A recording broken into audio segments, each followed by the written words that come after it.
Ketegangan antara Indonesia dan Malaysia bukanlah hal baru, terutama dalam hal sengketa wilayah. Sebagai negara yang berbatasan langsung, kedua pihak kerap berselisih mengenai klaim wilayah, seperti yang terjadi di Pulau Sebatik, Pulau Sinapat, Sungai Sesai, dan beberapa daerah lainnya.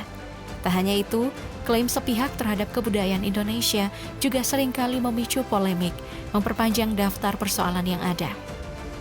Hal ini kemudian menimbulkan pertanyaan mendasar, mengapa hubungan kedua negara terus diwarnai gesekan di berbagai aspek?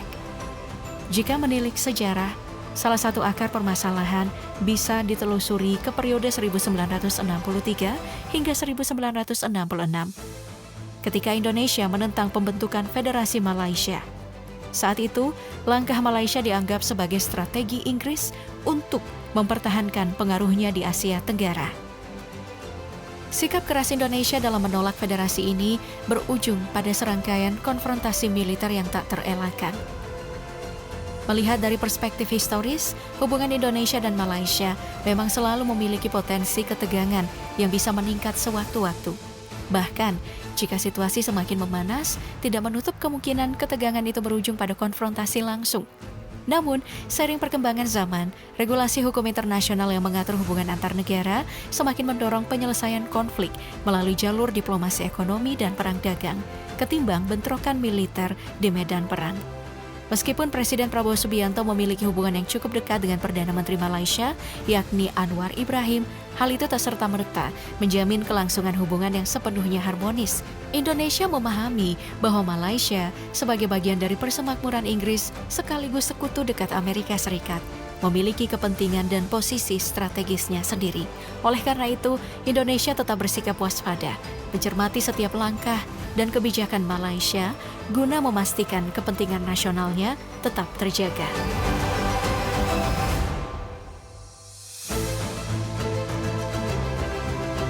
Meski berbatasan dekat secara geografis, Indonesia dan Malaysia telah lama menjalin hubungan dagang yang strategis. Setelah periode konfrontasi ganyang Malaysia mereda, kedua negara bersama negara-negara Asia Tenggara mendirikan ASEAN untuk memperkuat kerjasama ekonomi. Hasilnya hubungan perdagangan antara Indonesia dan Malaysia semakin erat dan saling menguntungkan. Pada tahun 2012, kedua negara semakin proaktif dalam mendorong kerjasama ekonomi subregional dengan mengembangkan zona ekonomi lintas batas dan kawasan perdagangan bebas. Beberapa inisiatif penting yang lahir dari upaya ini antara lain Sijori, Singapura, Johor Riau di bagian wilayah barat, dan BIM EAGA, Brunei Darussalam, Indonesia, Malaysia, Philippines, East Asian Growth Area di bagian wilayah timur. Seiring waktu kemitraan ini berkembang pesat, menjadikan Indonesia sebagai sumber impor terbesar ke-7 bagi Malaysia, sementara Malaysia menjadi sumber impor terbesar ke-4 bagi Indonesia. Data Bank Dunia tahun 2017 mencatat bahwa Malaysia memiliki neraca perdagangan positif sekitar 600 juta dolar Amerika Serikat dengan Indonesia. Sementara itu menurut Comtrade PBB, impor Malaysia dari Indonesia mencapai angka 13,22 miliar dolar Amerika Serikat sepanjang tahun 2023. Namun, di balik hubungan perdagangan yang erat ini, potensi gesekan tetap ada. Jika konflik semakin memanas dan Presiden Prabowo mengambil langkah drastis dengan menutup jalur ekspor impor ke Malaysia, dampaknya bisa sangat besar bagi kedua negara. Bagaimana nasib hubungan strategis ini jika keputusan radikal seperti itu benar-benar diambil?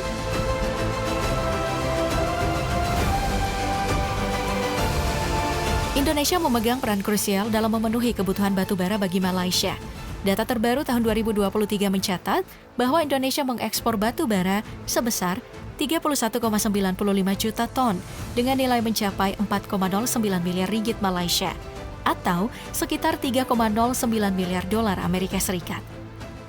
Jika dalam konteks perang dagang, Presiden Prabowo mengambil langkah tegas dengan menghentikan pasokan batu bara ke Malaysia, dampaknya bisa sangat besar. Malaysia akan menghadapi tantangan serius dengan mengoperasikan pembangkit listriknya, yang pada akhirnya dapat memicu krisis energi di negara tersebut.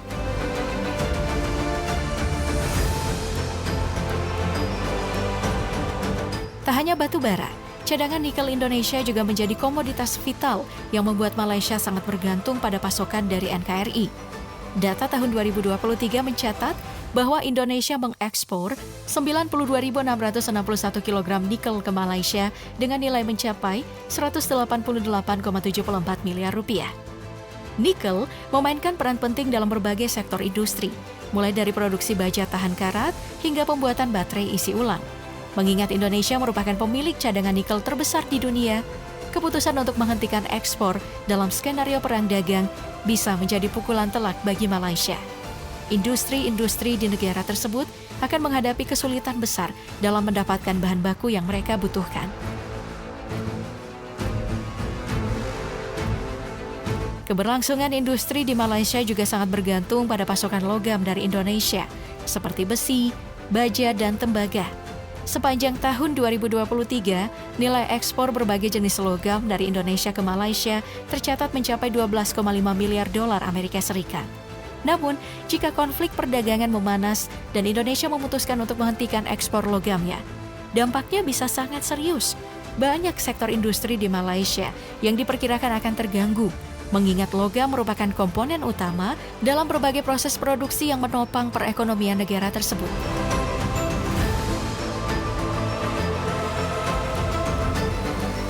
Siapa sangka, teh, komoditas yang lekat dengan tradisi dan cita rasa khas, juga menjadi salah satu produk unggulan Indonesia yang diekspor ke Malaysia. Pada tahun 2021, Indonesia mengirimkan sebanyak 7,46 juta kilogram teh ke Malaysia, menjadikannya sebagai tujuan ekspor teh terbesar bagi Indonesia pada periode tersebut. Jika perang dagang pecah antara kedua negara, pasokan teh berkualitas dari Indonesia bisa terhambat, dan dampaknya tentu akan dirasakan langsung oleh para penikmat teh di Malaysia.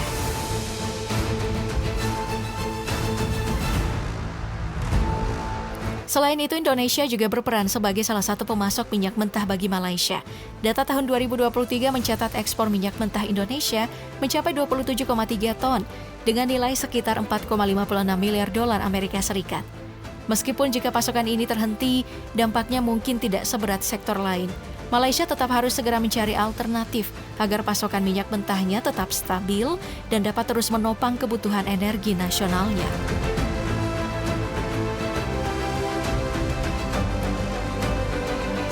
Industri di Malaysia yang sangat bergantung pada bahan kimia akan merasakan dampak besar jika terjadi perang dagang. Indonesia selama ini menjadi pemasok utama berbagai bahan kimia, termasuk yang digunakan dalam industri keramik.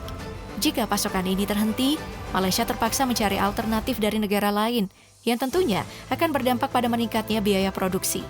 Di sisi lain, beragam komoditas unggulan Indonesia juga menjadi alat tawar dalam konflik dagang. Beruntungnya, Indonesia tidak terlalu bergantung pada produk-produk dari Malaysia.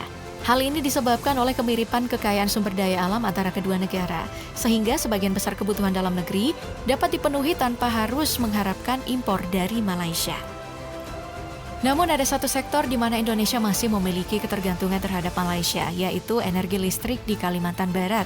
Wilayah ini sangat bergantung pada pasokan listrik dari Malaysia dengan kebutuhan mencapai 714,78 megawatt dan beban puncak yang diperkirakan mencapai 509,52 megawatt. Kendati demikian, pemerintah terus berupaya agar Kalimantan Barat bisa lepas dari ketergantungan tersebut dan mencapai kemandirian energi. Secara keseluruhan, Indonesia memang tidak terlalu bergantung pada barang impor dari Malaysia, tetapi ada beberapa komoditas yang masih diimpor. Salah satunya adalah minyak olahan yang telah diproses menjadi bahan bakar. Ironisnya, meskipun Indonesia mengekspor minyak mentah ke Malaysia, negara ini justru harus mengimpor kembali minyak olahan dari sana. Jika kondisi ini terus berlanjut, dampaknya bisa semakin membebani devisa negara. Sebagai gambaran, setelah mengekspor 27,3 ton minyak mentah ke Malaysia, Indonesia justru mengimpor kembali minyak olahan sebanyak 6,71 ton dengan nilai mencapai 6,21 miliar dolar Amerika. Angka ini menjadikan Malaysia sebagai pengekspor minyak olahan terbesar kedua ke Indonesia setelah Singapura. Kondisi ini bukan hanya merugikan dari sistem ekonomi, tetapi juga menciptakan ketergantungan yang seharusnya bisa dikurangi terhadap produk minyak olahan dari negeri jiran.